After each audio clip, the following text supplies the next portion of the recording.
Coming up on the show today, lots and lots and lots of Daggerheart news, Draw Steel, Call of Cthulhu-ish in D&D, plus a lot more coming up on the show. We'll see you back in 18 seconds. Are you ready to get casual? Grab your favorite adult beverage or combustible plant and join us for our roundtable TTRPG discussion. Oh yeah, it's time for Casual Friday. And now, here are your hosts. What's up, everyone? I'm Jim. That's Brad. I don't know who that third guy was in the intro there, that picture you saw. It's just me and Brad. We don't know anybody else. But holy crap, Gen Con was this week, Brad, and a ton of stuff happened. Yeah, all We're sorts of stuff to talk about. all sorts of stuff. We're gonna get to all the plethora of Daggerheart announcements in just a minute, but right up front, up here at the top, I want to say, hey, how you doing? Coming up in 89 minutes will be the fourth of four, the final installment of our four-part Daggerheart miniseries, The End, the last chapter, the big battle. It's coming up. That's crazy. Brad was there. I was there. What's up, Phil? What's up, Mr. Vincent? First up, in addition to all the crazy Daggerheart stuff, Draw Steel, the 1.0 version, came out yesterday, and I had supported it on BackerKit, and I had largely stayed away from a lot of the pre-release playtest stuff. I read a little bit about the game, but I hadn't looked into the mechanics or anything. Mike, yeah, a lot happened at Gen Con, and we're going to talk about it. But Draw Steel, the 400-page Heroes book and the the also very large Monsters book came out yesterday, and I skimmed through all of the Heroes book. I skipped a lot of stuff about the classes, but I kind of looked into the base mechanics, and I had some thoughts. So, Brad, if you don't mind, I want to run through things I like and things I don't like about Draw Steel I'm based excited to on hear it. my Yeah. initial skim. The first thing I like about it is that the first thing it says in the book, after all the table of contents and acknowledgement stuff, the first thing it says in the book is this is a game about fighting monsters. And I really appreciate that because there's a lot of games that are about fighting monsters, and we know they are, but they don't say it. Great. So I like I like that they're upfront about what their game is about. Also in that same section, right after that, there's a long section about what the game is not. And it says, the game is not this. If you're looking for a game like that, you might want to try this game. And in the PDF, those games are hyperlinked. Like it Wow. says, if you want a more narrative game, try Daggerheart, and it links to the Daggerheart website. Nice. That's that's very interesting that they're providing free linkage to other role playing games at the beginning of their game. Yeah, that's great. That's a very Matt Colville thing to do, though. Like he is Yeah, all about building the D&D community and building the hobby, right? indeed. He's not trying to be exclusive and I want to be the only one to get all your money, right? He's very much about like, yeah, inclusivity. Let's get all these creators working together, giving shout outs to like YouTube channels he likes and creators he likes. Hundred that, percent. that's been his brand, right? Twin Steel. I saw Superman. Enjoyed it. I also saw Fantastic Four. That was also very good. Different but good. So other things I like, sort of like DC 20, they use trait points for ancestries. So like you pick an ancestry, you have a certain number of points to spend on features from that ancestry. The game uses only D10s and D6s. At least that's what it says in the intro for the game. It says you need two D10s and also maybe some D6s. Um, I like that it hand waves a lot of things. Like daily long rests are hand wave. You don't get your resources back. You get some resources back by resting, but most resources you get back in other ways. So they've just kind of removed that whole gamification of resting to get resources back, Hmm. which is interesting. The way that the game works is when you complete an objective like defeating all the monsters or convincing the Baron to allow you access to the town, you gain a victory. And then victories are converted into experience when you take a 24-hour rest. You have Hmm. to take a whole day rest. Very old school. a whole day rest during which time you work on downtime projects, and then you convert victories into experience and level up. Um, Instead of backgrounds from D&D, they have careers, which I think that's a better word. But they essentially provide the same functionality. I also like they have skill challenges, but they call them montage tests. I think Interesting. montage is a good word for a skill challenge. I feel like it describes what's happening. We're not going to show every little thing. It's an accumulation. And that fits Um, the cinematic theme of the game, right? Because yeah, they're selling the game as cinematic combat, and they even call the game master the director. right. So the montage Um, fits. and speaking of that cinematic stuff, one thing I like is they have separate abilities, which are called perks for non-combat situations. So when you build your character, you build their combat abilities and their non-combat abilities separately. Like Hmm. you don't have to be a bard to be good at talking to people. You could be a bruiser who is also a skilled carpenter or a good negotiator or an academic. And so those two things, your combat and non-combat and social stuff are completely separate in terms of your skills and abilities, which I kind of like that. I like that it gives you more flexibility to build your character. And then there's the thing called complications, which are boons, optional boons, but also come with a drawback. And there's one I wanted to read here that I like a lot. It's called The Famous Relative. It says, sure, you're a promising young hero in your own right, but people always ask you about your famous relative. And then the benefit is you have a piece of magic jewelry, such as a signet ring. As a maneuver, you can use this item to summon your relative to your aid. Then there's some mechanical stuff, then they disappear after an hour. But then the drawback is it says you earn no victories from combat encounters or other challenges for which your relative was present. Hmm. So if you're in a tough spot, you can call on your cousin to help you, but then you don't get the credit for that victory. Gotcha. That's actually pretty cool. Yeah, yeah. I like those kinds of I love those kinds of options in role-playing games where you can have this benefit, but it comes with a drawback. Yeah, it allows for like the Deus Ex Machina, like so let's save our bacon, get us out of this jam. Um, but the player has a choice in it, and it has a built-in backstory behind it. Yes, we are talking about Draw Steel. And Mike, it sounds like you know more about Draw Steel than me. Because I'm just giving my first impression feedback. Some things that I don't like. The D10, it's the second worst die. We all know that the D4 is the worst, right? We don't even have to debate the merits of that. Hard to D10 pick is the up. second worst. Why is the D10 the second worst? Every time I roll a D10 and it comes out to a 0, it breaks my brain for a second. And if you're rolling a D100, don't even get me started. There's 3 zeros on those things. It breaks my brain every single time I roll a D10 and it comes up with a 0. I hate it. So I don't like that the main and only die you really need to play this game is a couple of D10s. The next thing, the main mechanic works is for everything 2d10, consult a chart. And then based on if you roll ranges like Powered by the Apocalypse, it's all you roll, and the range determines the effect, a low, medium, or high effect. And I know that their intent was to take away the sting of missing and to speed things up. And I don't really know if this does this, because if you roll low, the effect is still sucks, Hmm. and if you roll high, the effect is way better. So it doesn't take away the sting of a bad roll. Also, I don't really know if it's faster. I don't, because you still have to do two things, and then you also, depending on the result, you have to check that against the director.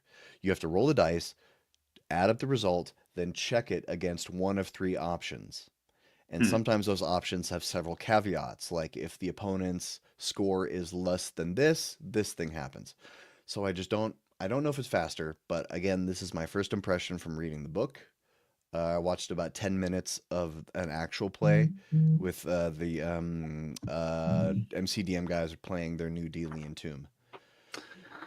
Um, on that thought, like, so it's not as smooth as what I hear you saying as like Nimble, for example. Like we played Nimble together with Draw Steel, and they don't have a roll Twin to Steel. hit.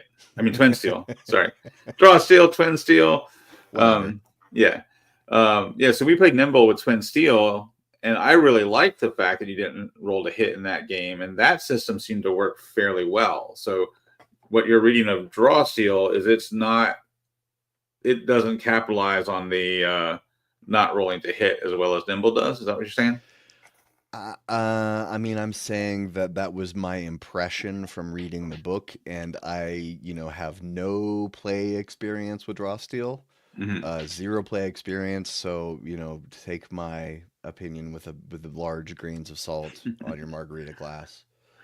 Um, the next thing that I don't like, well, I don't know if I.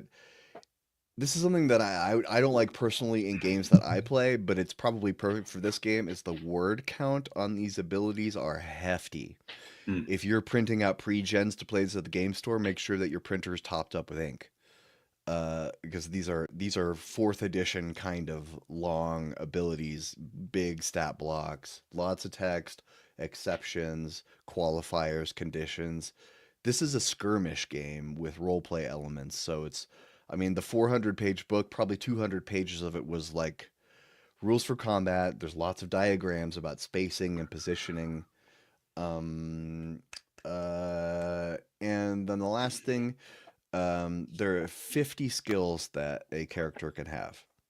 I don't know if this is a good thing or a bad thing, but that does mean that building characters is not going to be quick in Draw Steel. It's probably a very lengthy, difficult process.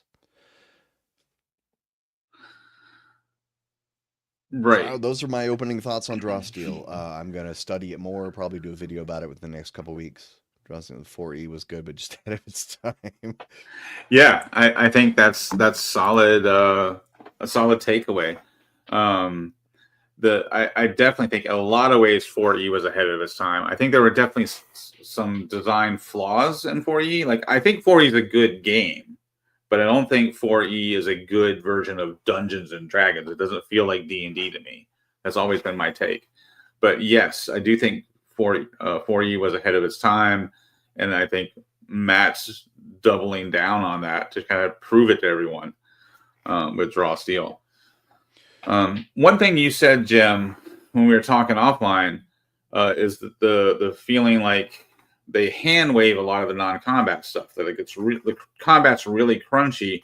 Everything else is pretty hand waved, like the exploration and social stuff. Is that Like right? you don't. It says don't track rations, and it assumes that you have rope and everything. Like the inventory is flexible and that kind of stuff. Yeah, so they hand wave a lot of the things that I don't know. Maybe they had to because the combat's so crunchy. They need to handwave a lot of things to avoid the 4E problem of every encounter taking 6 hours to run. Right. Um, the I remember early on in the playtest they had social rules. There was like rules for social encounters, and I heard a lot of people complain about them. Like there was criticisms about those social rules.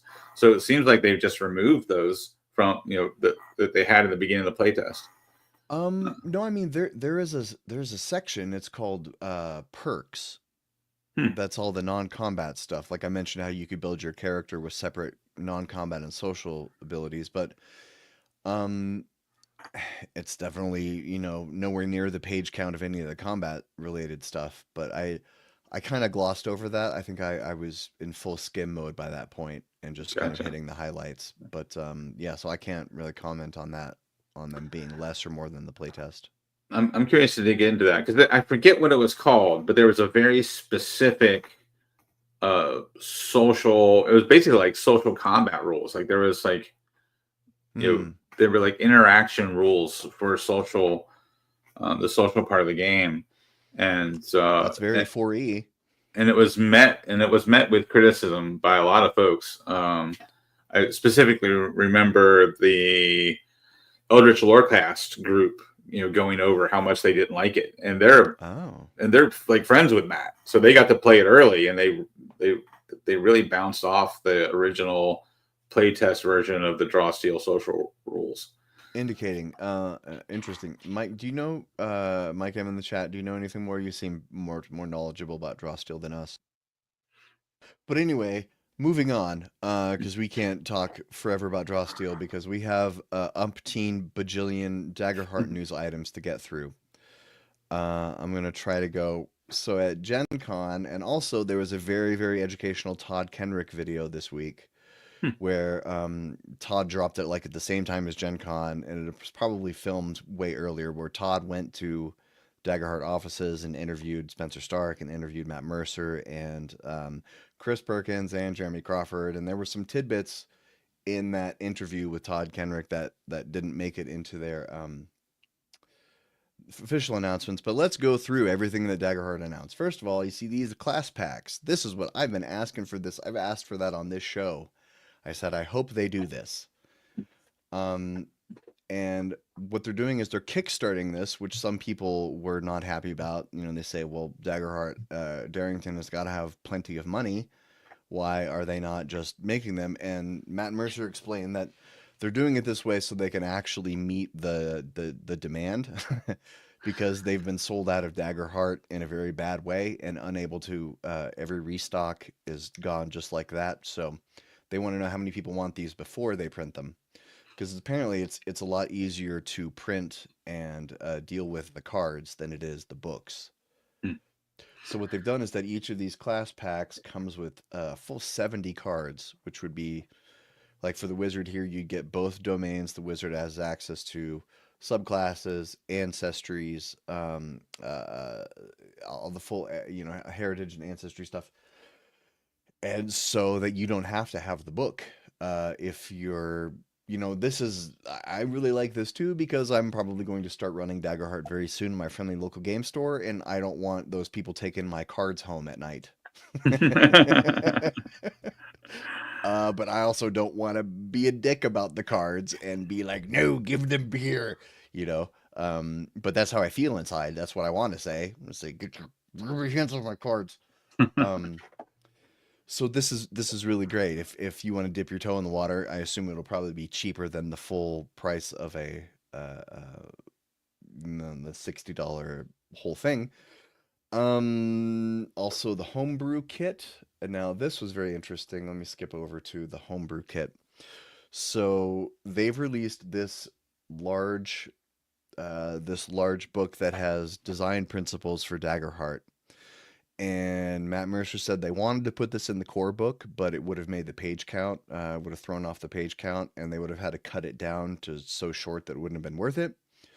So they've just took that section and thrown it up on daggerheart.com for free, which I think some other companies in the TTRPG space, they would probably say, well, let's save that for our next expansion book then. But Daggerheart just said, no, we couldn't fit it, so you get it for free. And so they have advice about creating specific cards, specific domain powers and ancestries and all that stuff. So if you're looking to get into Daggerheart design, homebrew kit is for free, or if you just want to get some advice for building stuff for your own table. The Romantasy campaign frame is interesting. There was in a Critical Role episode, Matt improved or one of them at the table improved a romance title called Tusk Love, which became a meme and then became an actual real novel. And now they're adapting that novel back into a Daggerheart campaign frame. I love that. I love that when like art imitates life, imitates art, imitates life. That's fantastic. Yeah, like the movie based on the video game, based on the movie, based on the novel. Age of Umbra, which just wrapped up last week, apparently did pretty well, and that they're going to do a season 2. What does that bode for campaign 4 of Critical Role using Daggerheart versus Dungeons and Dragons? We don't know. I've heard they've scheduled a big announcement next week. I think it's next week. They usually do their things on Tuesdays. Couldn't you just print off cheap copies of the cards so players could hold on to them? I could, Will, and that's a good point. So what was I talking about? Yeah, there's a big announcement coming next week. They're calling it the Critical Role Direct. So that's probably a okay. Also, so There's some actual plays coming from Legends of Evantris and a one-shot by Dungeons and Daddies. Um, there's a Daggerheart art book. There's custom minis on Hero Forge specific to dice sets. And if you came here for the title of this video, apparently Keith Baker and Jen Ellis are making a new. The creator, Keith Baker, the creator of Eberron, is making a new world for Daggerheart. Are we going to get a post-apocalyptic future magic, too many houses society for Daggerheart? We might. I hope so. And you're saying possibly an Eberron campaign. Can he do that? Because it didn't. Doesn't Wizards own the right to the Eberron title? They own the right to the name Eberron, but they don't own the rights to a future magic post-apoc society. Yeah, you can do Arcana Punk, post-apocalyptic society, and call it Berberon or something.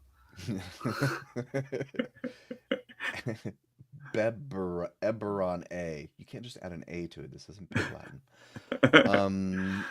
Also, some other things that weren't in there.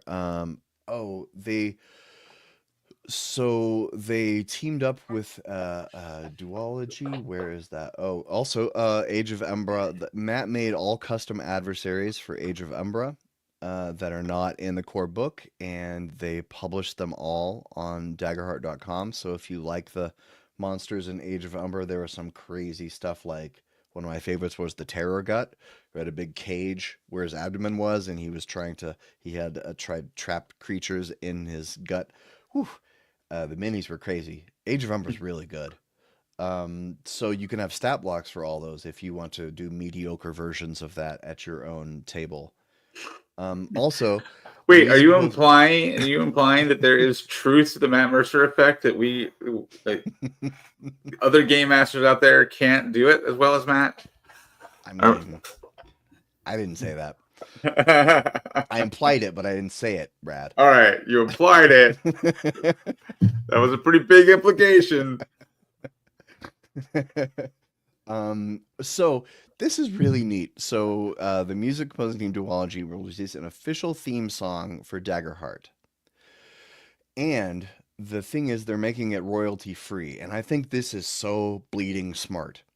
If they can get this out there for people, so now it's royalty free, so YouTubers can use it in the background of their videos about Daggerheart. Actual plays can use it in their video. Actual plays can use it as background music for their actual plays. If they can get a recognizable song out there, I don't know if this is Devious master plan, but in my head I think, well, their intent is now when somebody searches for Daggerheart on YouTube and finds a Daggerheart video, if they hear that theme song, it's gonna reinforce. I don't know if that's the intent. But I just think that, I'm going to download this and start using it in videos I make about Daggerheart. Yeah, it makes perfect sense, right? Yeah. And if it becomes a recognizable song, just playing it at your table while you're running Daggerheart, I think would be awesome. What else? Oh no, that's the next thing. So we talked about that. Yes, let's talk about that. This is the other super duper cool thing I'm excited about. So on The Void, no, we're not excited about that. But on The Void, the Daggerheart playtest site, they've just released these things called transformations. And these are additional cards that aren't connected to any domain or anything else, but these are things that can happen to you. They are Vampire, Werewolf, Reanimated, Shapeshifter, Ghost, Demigod. This is sort of like taking on a new ancestry. The cards are treated like ancestry cards in that they don't count against your domain loadout. But so let me read Vampire because this is pretty clever. So each card comes with a benefit and a drawback. Benefit is Fangs. Make a strength roll to bite a target within melee range, dealing D8 physical damage using your proficiency.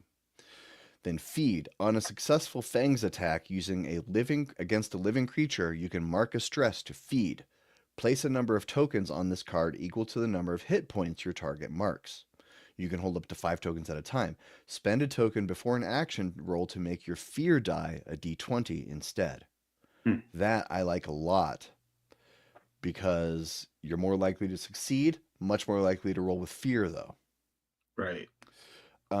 When you take a long rest, remove a token. If there are no tokens on this card, all your action and reaction rolls are made with disadvantage. Hmm. So you feed and you get a certain number of tokens to represent this is the amount of blood I have in me. Every time you long rest, you lose some. So you have to feed every certain number of days.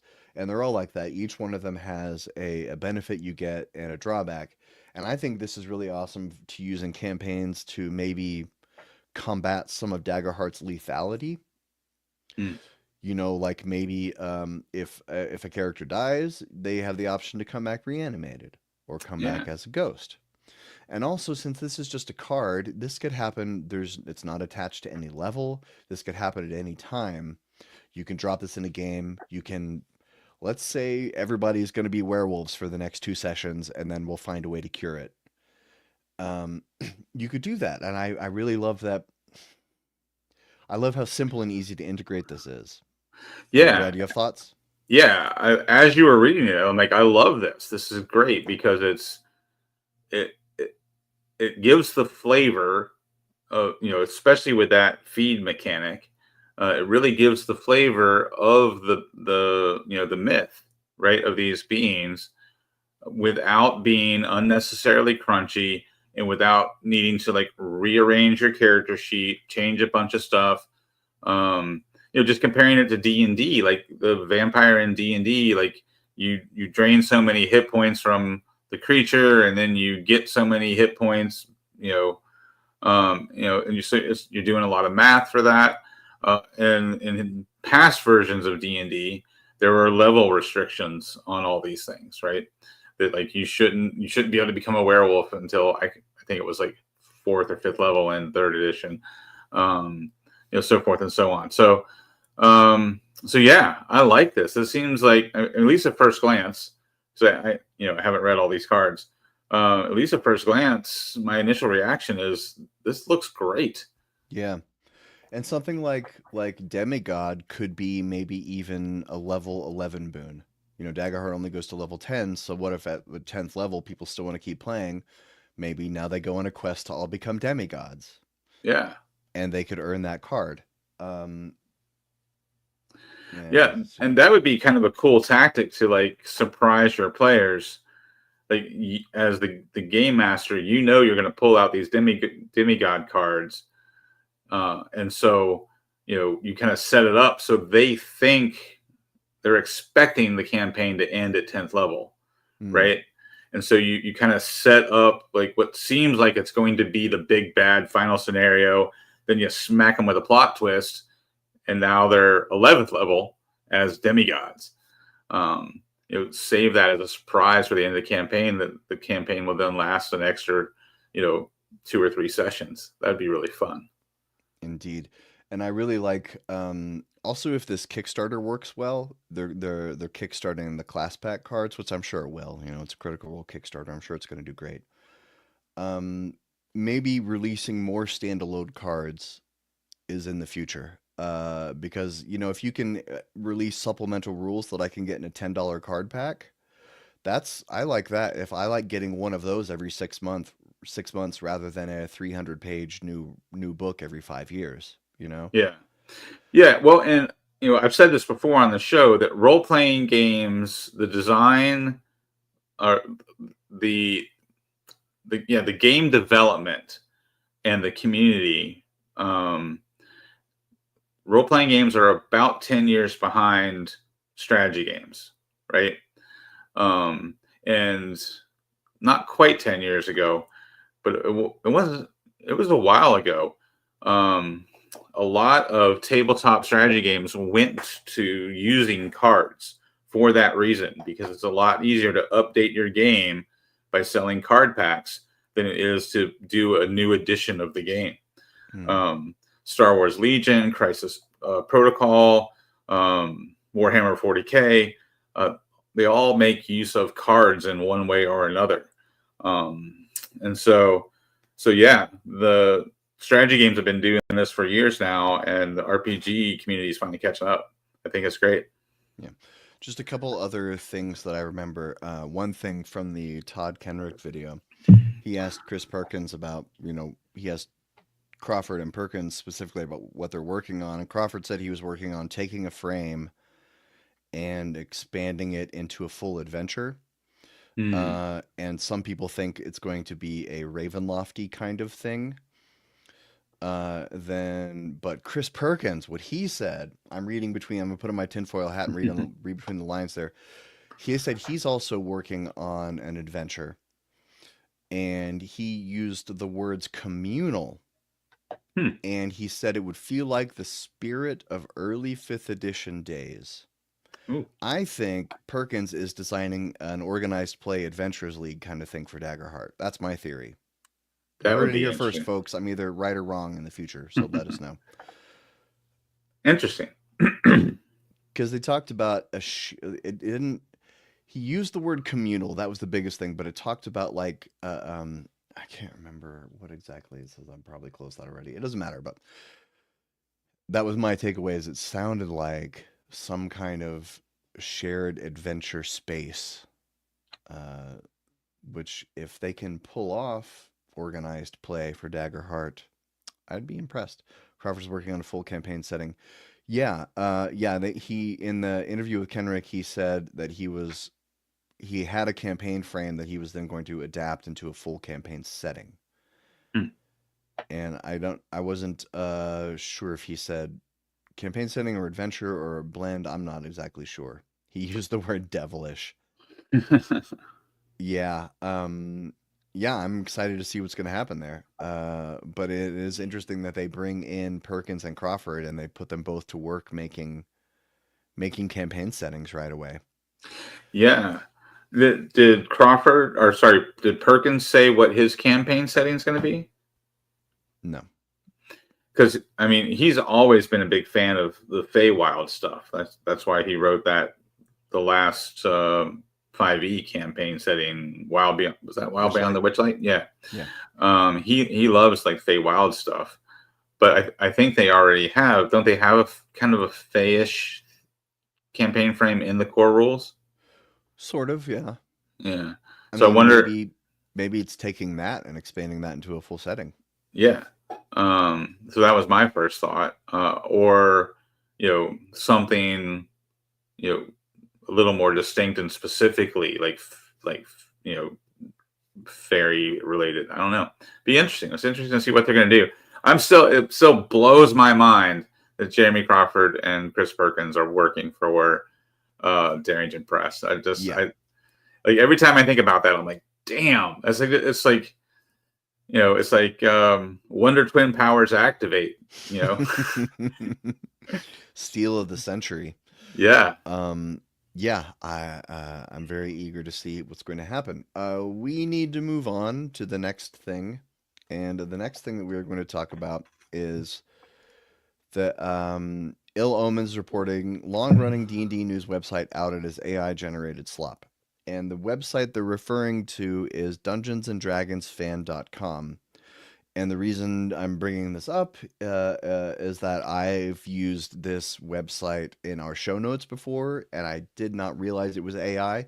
But also, I guess I should say, when the title there says outed, what they really mean is accused of.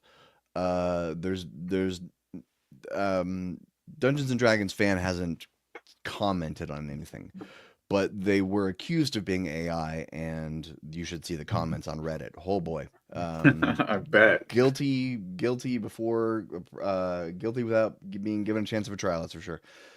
But I looked into the site, and it does look like it's probably AI. The most telling thing is that on their staff page, none of them have social media. Not a single one of them has social media. Hmm. They're all just heads with bios about how much they love to chug Mountain Dew and play D&D when they were teenagers. So that's probably AI. So if just this is a public service announcement that if you want to avoid AI websites, Dungeons and Dragons fan is probably one of them, and I won't be looking to them as a news source anymore. A Reddit witch hunt, unbelievable. Yeah. Um, I mean, in this case, it's probably warranted, but whew, people get mad about something that is fully inevitable, and all that's left is the wailing and gnashing of teeth. Yeah. So if you want a great source for RPG news, where do you go? Landlock Warlocks, right? Casual Friday every Friday. Also, Brad put together a nice list of some alternatives. Yeah. So these are websites that I've relied on for years, and I'm pretty confident that none of these are AI generated. Ian World, right? Alpha Stream, which is Teos Abadia, and he partners with Sean Merwin. So Teos Abadia does the Alpha Stream blog. So like if you want like content to read, but if you want YouTube content, Teos and Sean Merwin do the Mastering Dungeons YouTube channel.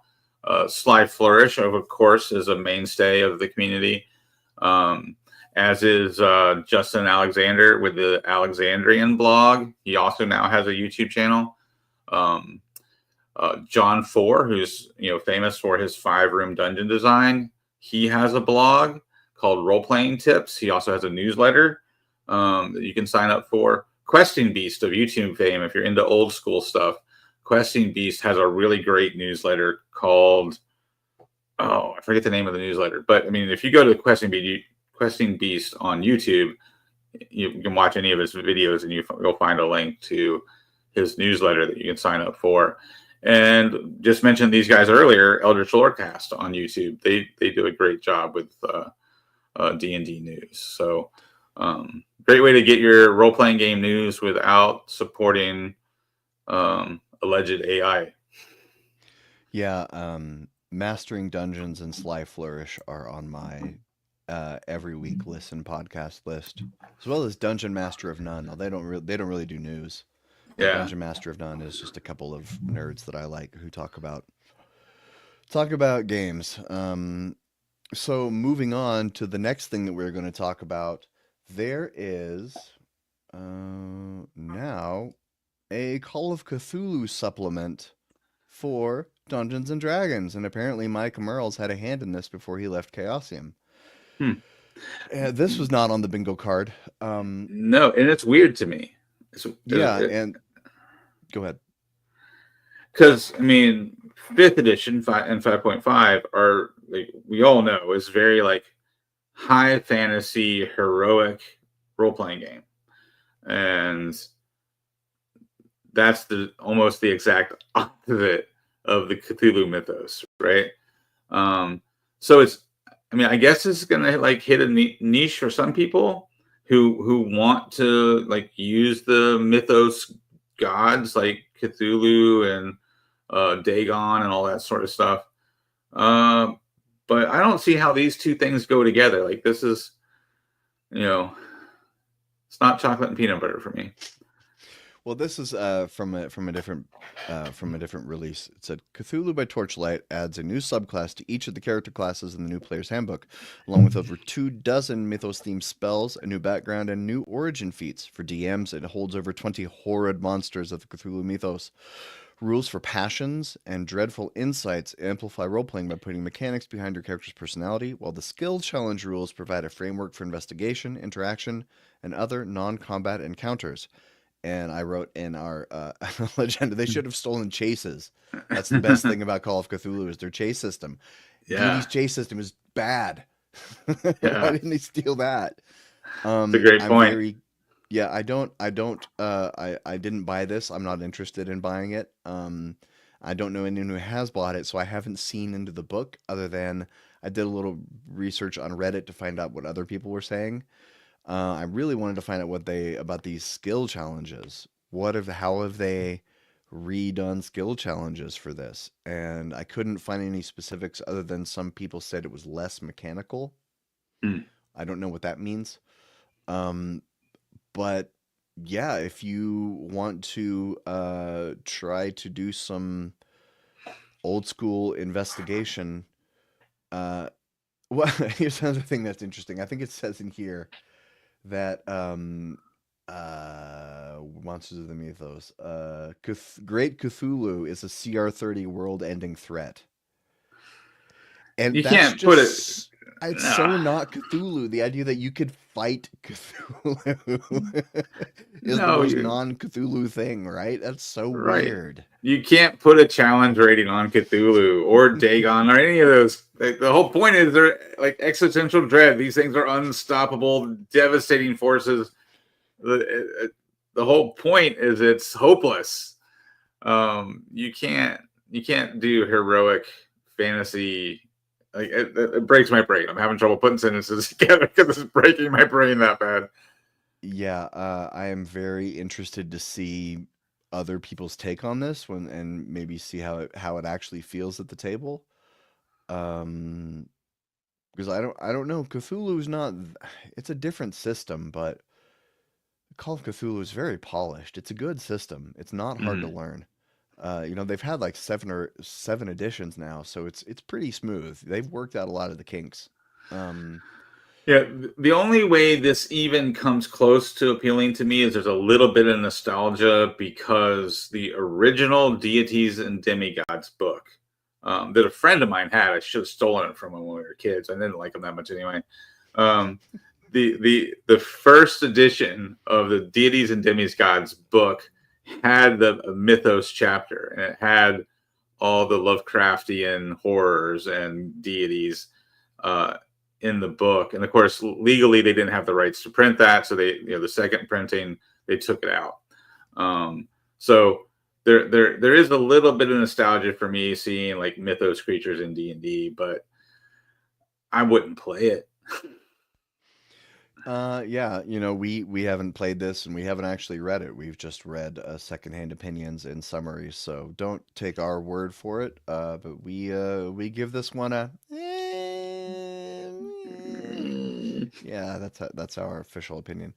So if you remember, I believe it was last week on this show, I was talking about the new Adventures in Faerun books, how they feature Karlach from Baldur's Gate 3, and how I was saying that they should do a lot more of that.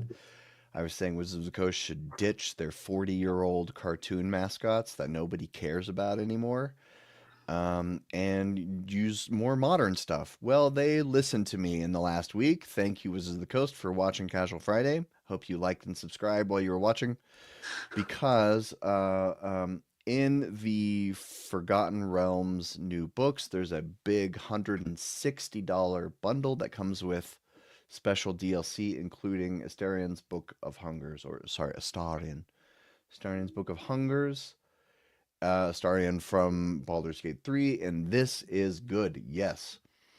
I'm not interested in this, but when I saw that it had an Astarion related book, for a second, I wanted it. Then I saw it cost $160, and I was like, not a chance. But I did want it because it had Astarion. So it's is working, Wizards. It's working. is it $160 because it's like Beetle and Grimm level of like thoroughness and detail? Where there's not a link in this Eon World article, but it comes. You get both of the player book and the GM book and the. I don't know. Yeah, that's a big chunk of money. And let's, This is like a I big said, chunk let's of it's money. like the Beatles and Grimm level of quality where you get like tons of maps and handouts and like trinkets and all the stuff that you get in those Beatles and Grimm sets. Um, but yeah, that's a hefty price tag. Okay, here we go. Ultimate bundle, $160. Uh, where does it say product specifications? That doesn't help. You get 288. Okay, you get the Heroes of Faerun. You get the Baldur's Gate 3 digital map pack, Forgotten Realms, Factions, digital dice set, Starn's Book of Hungers, Nethrill's Fall digital expansion, a secret third digital expansion to be revealed soon, the Atlas of Faerun, and then you get a 192-page book and a 288-page book. And that's it. Hmm. Boy, that's expensive for what you get. So you're getting 3 books. You get 2 physical books. Hmm. And then some PDFs. Not even PDFs. You'll get digital access to them on D&D Beyond. D&D Beyond, yeah. Yeah. Yeah. I think that price tag's going to have to come down before people buy it. That's crazy. Yeah. I agree with you, though, like, about the Baldur's Gate characters in Baldur's Gate. I've always loved Baldur's Gate. I've actually never played Baldur's Gate 3, but I played 1 and 2 back in the day, and I've always loved the city of Baldur's Gate as a campaign setting. So anything they can do to use those characters that everybody's familiar with from Baldur's Gate 3, like I said, I haven't played it, but I could probably name all the optional, all those characters, right? The playable characters. And they're recognizable to me. Like I said, even though I haven't played the game, yeah, I think it's a great selling point. It's a great marketing tool to use those characters. Yeah. All right, how are we doing on time? Oh, yeah, we're all right. I would play this, but last week we played too much of the Thundercats YouTube video and got dinged on YouTube by whoever owns Thundercats did not like us playing their trailer. So screw you, Thundercats. Oh, lion ho. I don't understand getting a copyright hit when you're playing a trailer. I made a video about Scavenger's Reign, that brilliant TV show. All I did was play the trailer looped over, and I was talked over it, and they dinged me. I was like, it's the trailer. It's all publicly available trailer. Yeah. That's crazy. I'll move my mic a little closer to my face. I think they're saying you're loud. Oh, I'm loud? I thought they were saying I wasn't loud enough. Okay, so I won't move the mic closer because it'll make it worse. Your audio is a little loud compared to Jim. I just turned you down a little bit. We're still trying to work out some audio issues, and the platform we use changed one way to track audio, so we're figuring it out. Also, it's casual, so if you expect the name of the show is Casual Friday, so if you're expecting professional quality podcasting here, that's your problem. All right, so moving on to something I know almost nothing about. They also this week they've announced Monte Cook Games is putting out a new edition of the Cypher system, Cypher that powers Numenera, the Strange, the Magnus Archives. Probably most famously Numenera, right? Is there a more famous Cypher system game? Numenera is the one I seem to hear about the most. Yeah, I'm pretty sure Numenera was the first. I want to say Numenera as a game came out first, and then they took the core mechanics out and called it Cypher System, and then it's grown from there.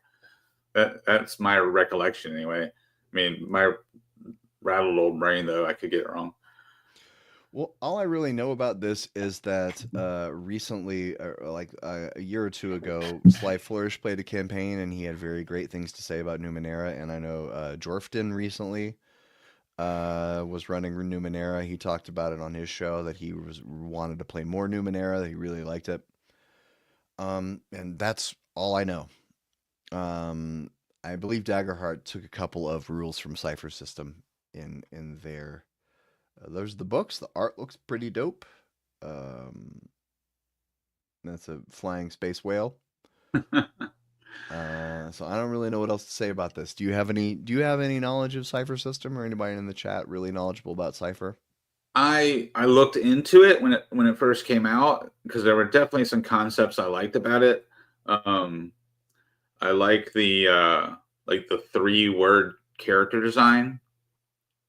So like, I'm trying to think of an example now. I'm an adjective, noun, who, verbs. Right. Yep. Yeah. So that character design I thought was really interesting.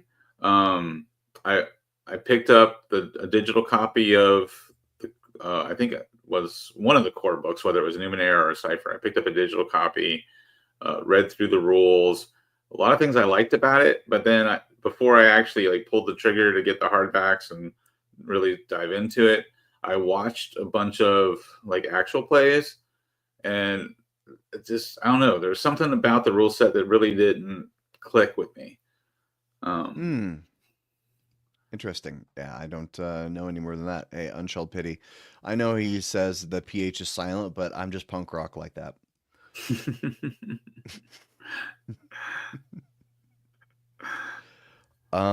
So I don't think we really have anything else to say about Cypher System. I hope that it's good. I hope that it convinces people to play other games when it comes out. Yeah, I'm always excited for new games, or new editions of other games that aren't D&D. I mean, there's no way I can play them all. I mean, God, if I could just I don't know, neglect my children and my wife and just play games all the time, You could. I might be able to like play all the games I want to play, but that's just not a reality. Huh. Um, the But I just love that the community has grown so large and we have so many options when it comes to gaming.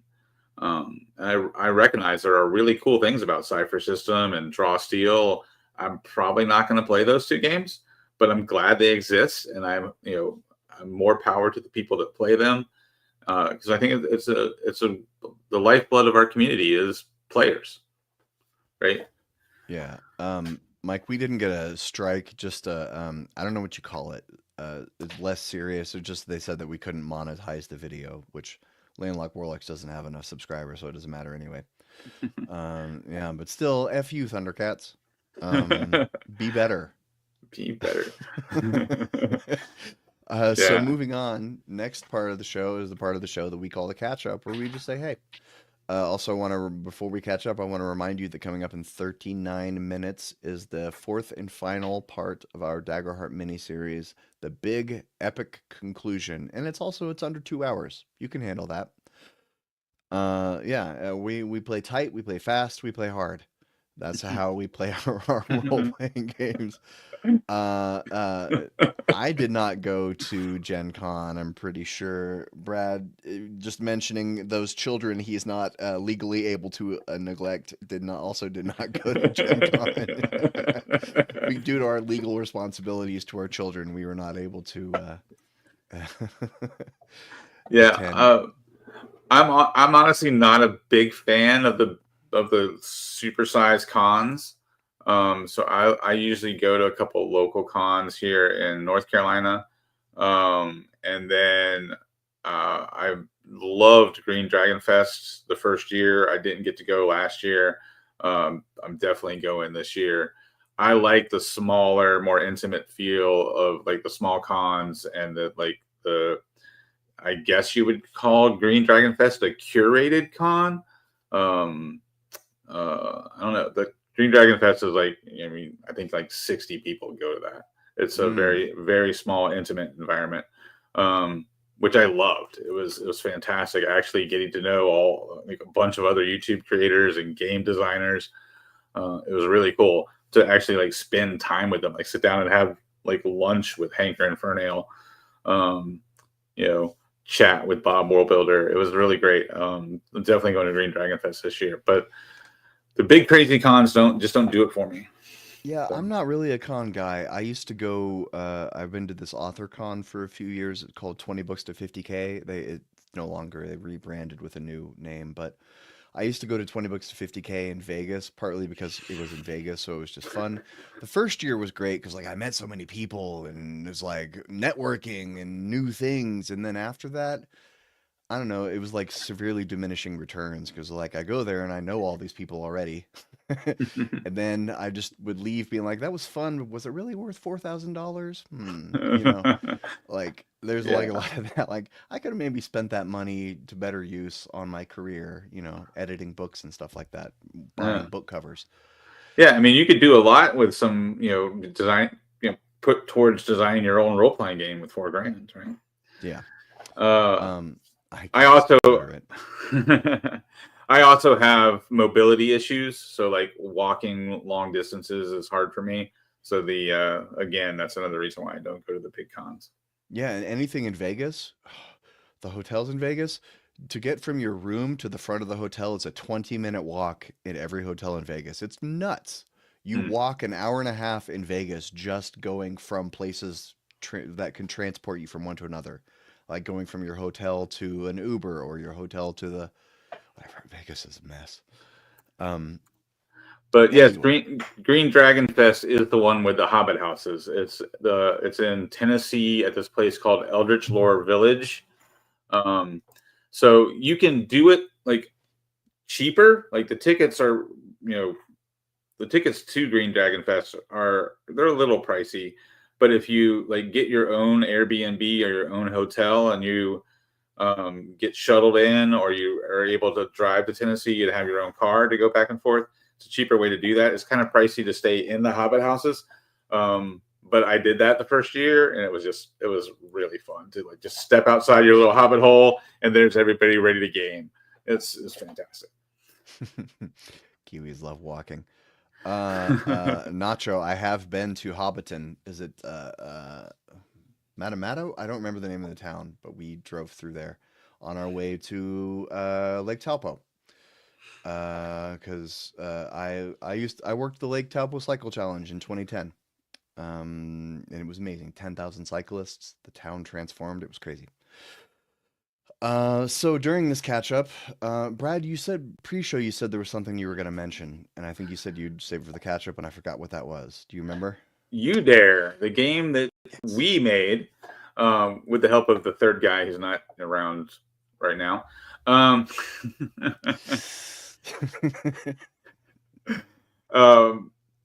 So I've been playing one shots of Shadow Dark for summer because like everybody's schedule is crazy in the summertime. So I got tired of we don't have enough people to play. So I invited some new people to play, including my wife and some of her friends.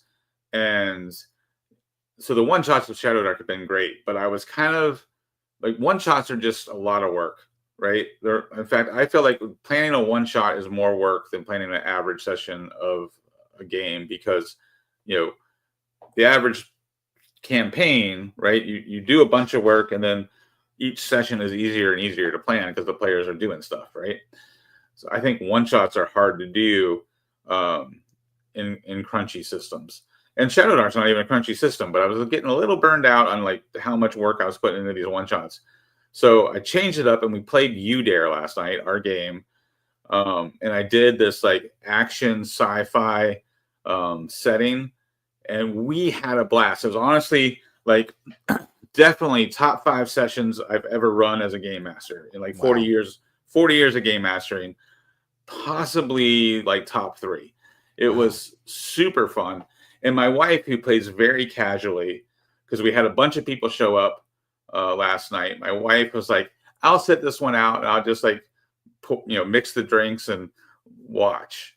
And like we're like 30 minutes into the session, and she's like, I didn't know this was an improv game. I totally would have played. Because she's like a theater kid, and You Dare has it has a super light, flexible system where your character evolves really quickly in game.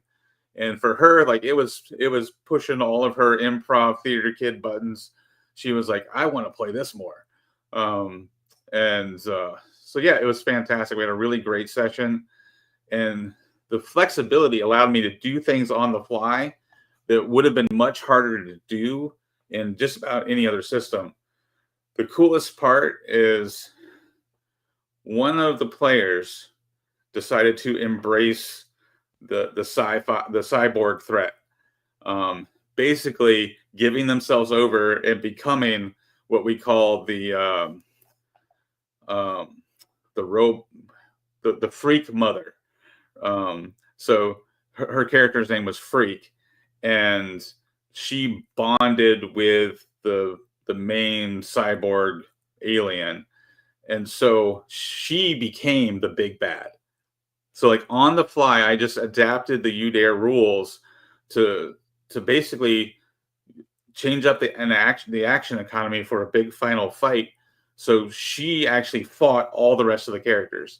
And the You Dare system is so like streamlined and easy to use. It was very easy to do. So it was a lot of fun, and we had this big climactic scene where they all fought, like all the players fought against her, but she was assimilating them. So and they were so they were going back and forth between being controlled by her and breaking free of her control. And eventually it came down to where it was 4 of the players were all assimilated. And there were 2 left, and they're like, this is going to be a total party kill. And like, it came down to like, one last pair of dice rolls to see if they were all going to be assimilated or if they were going to defeat the Freak Mother. And it was a super exciting, very cinematic game. It was fantastic. Wow. So you said your wife was she was surprised that it was improv. Had she tried other TTRPGs before and found them too crunchy, or was this her first experience? Yeah, she's played 5e, and she's played Shadow Dark. I'm trying to think if she's played any other games with us. She definitely finds 5e too crunchy. She likes Shadow Dark much better than 5e. And then, but when she saw this, like, she was like, "This is like an improv game with dice." Mm-hmm. I'm like, yeah. And I designed it a long time ago, and I've been telling you should play. Does she like The Bachelor? Oh, that's right, your Bachelor game. She would really like, if she likes that at all, or any of those kind of Love is Blind romance crap shows, you should try Not Here to Make Friends, because it's almost all improv. You are so Very right. little rules. My two oldest daughters, they love Love Island, right? And they've watched The Bachelor and all this stuff. I totally forgot that you designed that game. Yeah. I definitely am going to schedule a game night with my two oldest girls and play some Not Here to Make Friends. Yeah. Yeah. I made it's a 2-page RPG called Not Here to Make Friends, which is sort of a gamification of The Bachelor. It's a GM-less game. It's mostly just improv, storytelling. You build on what happened. Yeah, that's also You Dare. We all made together, me and Brad and some other guy we're not going to mention. And yeah, I made Not Here to Make Friends. So we probably need to move on because it's only 30 minutes until episode 4 of our Daggerheart miniseries. But moving on, our roundtable discussion today is, in light of all these recent announcements, we're going to do what we do every few months here on the show, is that we're going to read the tea leaves and ask chat, and we're all going to have a discussion about what we think is happening in the future of tabletop role-playing games. Because to me, I don't see any clear direction of where it's headed. You know, I think there's been periods where you could say that the industry is heading, that the players prefer more narrative games, or the players prefer more crunch, or they prefer more sci-fi, or they prefer more traditional fantasy. I don't think there's such a wide variety of things coming out right now. I don't think we can say any of that. And the example I put in our agenda was, you've got Draw Steel, which is crunchy AF, which is as crunchy as 5th edition D&D, maybe even as crunchy as 4th edition D&D. I haven't dug into the numbers enough, versus really popular storytelling games that are coming out right now. Like, the games that are winning all the awards are games like, I hadn't heard of this until a few months ago, but it's called Yaziba's Bed and Breakfast, which is a very popular indie TTRPG that involves putting stickers in a book. It's slice of life. It's like there's a bunch of different pre-gen characters who all appear throughout the book, and you play one or more of them, and you go to stay at this witch's bed and breakfast. She's like a sad witch, and you have to cheer her up, and you have, each character has goals that they accomplish to learn things about themselves, and you get stickers in the book when you do these things. And it sounds wild. It doesn't sound like something that the tabletop role-playing game community, who likes to paint miniatures and put them on battlefields and roll dice to damage imaginary creatures. It doesn't sound like something that the community would be into, but it's huge. It's won a bunch of awards. So where are we headed? Are we headed into a future where everyone has the game they want because there are so many games? Are we headed into the future where there are individual game? What, Mr. Vincent? What did I do?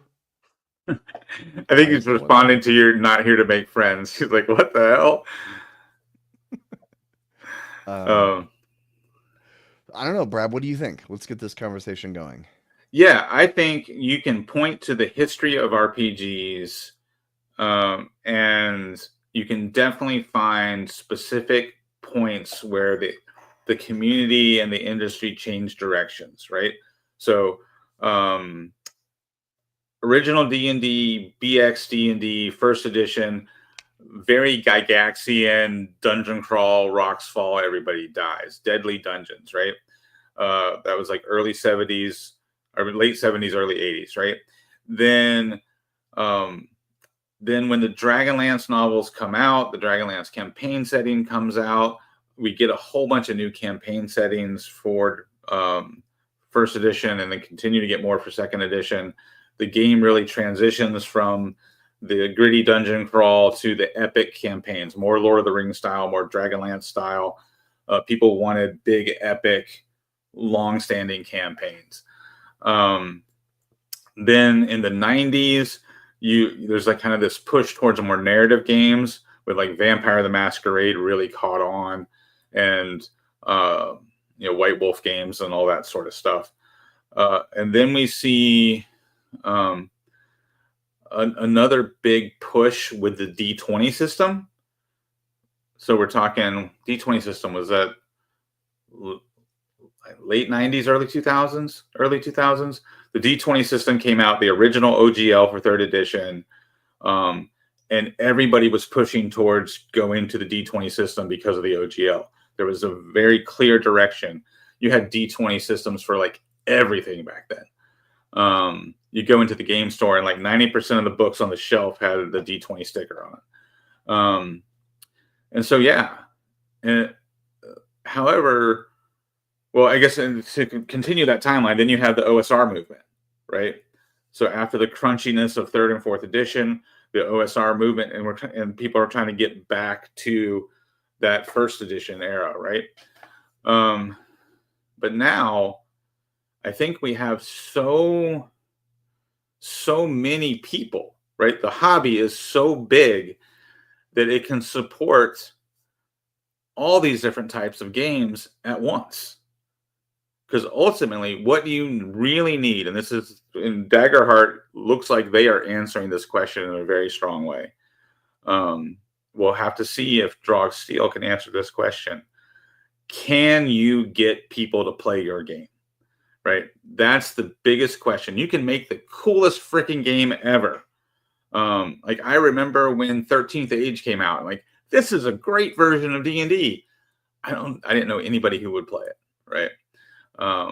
And you got to have players for your game. And I think that's why for so long we've seen trends in the industry where like everybody kind of steers one direction.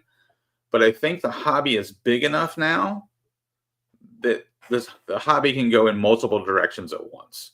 And I think that's fantastic. I think one thing we're seeing with Daggerheart is that how important brand recognition is. D&D has been on the top of the hill for 50 years, not because it's the best role-playing game out there. It's because it's the most recognizable role-playing game out there. And we're seeing with Daggerheart, is Daggerheart the best role-playing game out there? I don't know. Maybe, maybe not. But they've got a lot of brand weight behind them. And Drawsteel, I like it. What I've seen so far, does it have brand weight behind it? Not really. As huge as Matt Colville is a deity in our industry, but nobody outside of that has heard of him, right? Mm-hmm.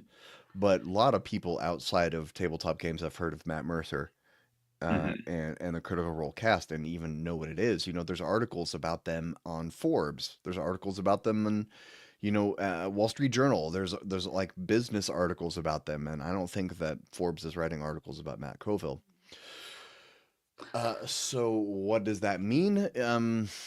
I think that if D&D is ever going to be toppled, which is a dumb topic that we have to keep talking about because people keep talking about it, it's going to be with a company like with brand weight. The cream rises to the top is not true at all. There's no Right. truth to that. The best marketed cream is the cream that gets to the top. The cream with the best pedigree and the smartest marketing dollars behind it. That's the cream that goes to the top. And that's the way it's going to continue to be. So like DC-20 is great, Draw Steel's great, all these games, and Shadow Dark's great, all these games that are coming out is great, but almost none of them have the potential to break beyond the niche that is our industry, the way that Dungeons and Dragons has. Yeah. The day that there's a Shadow Dark starter set in Target, I will flip my lid in a good way. I wouldn't be upset. Yeah. That would be amazing. Yeah. For But sure. a Daggerheart starter set in Target is pretty likely, especially with their sales track record. Daggerheart Darrington can go to Target and say, "Hey, look, these are the numbers we're doing. You should carry our game in your stores." Right.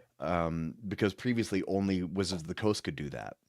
Kelsey can't go to Target and say, as much as Shadow Dark is selling in our industry, it's not selling outside our industry, and that's the thing. Yeah, and also, I mean, those are all great points. Agree with you 100%. The cozy thing, right? You were just talking about what was name that game that Yazeba's Bed and Breakfast. yeah, the cozy themed games, right? Those are really catching on with the casual gamers, right? Like you've got cozy mobile games and you've got cozy board games, right? So it's not going to be much of a stretch to get somebody who's playing those to hop over into a cozy RPG because they're so rules light that you can make them kind of like that in between space between board game and RPG, right? So I think those cozy games are going to be a great way to draw casual players in. How much that'll translate to people, like, I don't know, are you going to go from, your cozy RPG about bunnies to playing Draw Steel? Probably not. But you might go from a cozy RPG to maybe Shadow Dark for something a little different, right? Still on the rules light side. I could see that. Or, if you're really into the narrative stuff, you're playing a cozy RPG as a new gamer, then you could start going down the narrative path and maybe eventually go down that narrative game path until you get to Daggerheart, which is is a kind of a crunchy version of a narrative game, right? So yeah, I think having multiple genres, multiple styles is really good for the hobby, and I think we've got plenty of people in the hobby now to support it. So I'm excited. I think this industry has plenty of room for growth. We're still way far behind video games. Mm. We're still far behind strategy games, right? There's far more people that play Warhammer 40K than there are that play role-playing games. And that's just 40K. There's a whole bunch of other strategy games out there, around 40K. So, you know, I could definitely, I never see RPGs, tabletop RPGs catching up to video games. But I could see tabletop RPGs catching up to strategy games. You know, that could be really cool to see us get that large. Indeed. So we're running low on time. We've got a couple more story news items I want to get to here. But that was a good discussion. It's good for us to read the tea leaves every once in a while because things do be changing. Yeah. So coming up next, we've talked several times about maps on D&D Beyond, and not a VTT that I use a lot because I'm not running 5e currently, but I have used it in the past and enjoy it. I think it's one of the best VTTs. Well, apparently they're making it free for everybody coming up in September. So previously you had to have a subscription. You had to have one of the paid subscriptions to use maps. Well, they're just deciding to, they're doing a very smart thing and making it a lot more widely available. I think this was probably their intended purpose the whole time, and just keeping it locked to subscribers was probably a way of beta testing it for a couple of years before putting it out to wide release. That's my suspicion. That makes sense. This is smart. Whoever has been in charge of making decisions related to maps, those people should have more power because they're doing it right. This is like the one part of Wizards of the Coast, at least on the D&D side, that they keep getting it right. They keep iterating and improving and getting it right, and whereas a lot of other parts of the D&D factory keep stepping on rakes, putting out bad books, and doing dumb stuff, Maps is batting 1,000. Yeah. Yeah.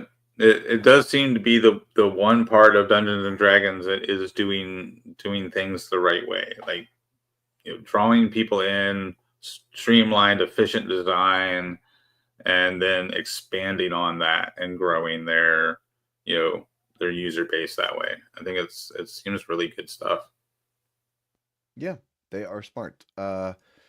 Yeah, and Nacho, I completely agree with you. The last time I ran 5e, I ran something in maps, and it was so nice because they had players that D&D Beyond characters, and the integration with it so quick and easy to get going. Yeah, maps being free is a good move because it's going to help them sell more books. It's going to help them get more signups, more characters created, sell more books. This is not something that they need to charge $10 a month for. They could be they could be because Roll20 free for players but not free for dungeon masters, right? Chat, let me know. I've never run a game professionally on, or I've never run a game on Roll20. I played in thousands of hours of Roll20 games, but I think you got to pay. And one reason I like Owlbear Rodeo is it's free. It's limited. I only have a certain number of storage space, and there's a pay version of Owlbear 20, but I can get everything I need for free from Owlbear and maps. The next thing we do, unfortunately, have to end our news on a bit of a bummer. The tariffs are taking place. There's chaos all around the world right now because of the American tariffs. The de minimis exception has been ended, which usually a shipment that was $800 or less could be exempted from tariffs. So if you were ordering small things, not ordering small amounts of product from a country affected by tariffs, you could skirt underneath it. Well, no longer. So now you will be paying tariffs on everything. If you're in the US, you're buying outside the country, the game will be suggested tariffs no matter how much it costs. If you're a publisher buying from whose US warehouse, situation won't change. Yes, so it's only stuff that's arriving at ports. If you're buying books, as yet there's still no tariffs. The tariffs will kick down on box sets, board games, and other packages which contain non-book items. Yeah, this really seems to be hitting the board gaming folks really hard, and it's also hitting the strategy game folks, the smaller strategy game folks, pretty hard too. So, of course, we've also had this trend in strategy games to really rely on Kickstarter, and that has like backlogged a lot of small companies into a financial jam where they've overpromised and underdelivered because they got way too many Kickstarters going out.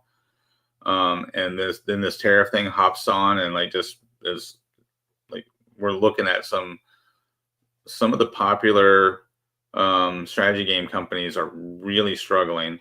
In fact, I think it was just a few weeks ago we looked at how Cool Mini or Not was selling off Zombicide, which is like that was their bread and butter for a long time. So it's definitely affecting the gaming industry. And like we predicted, I don't know, months ago, this is doing exactly what we said it might.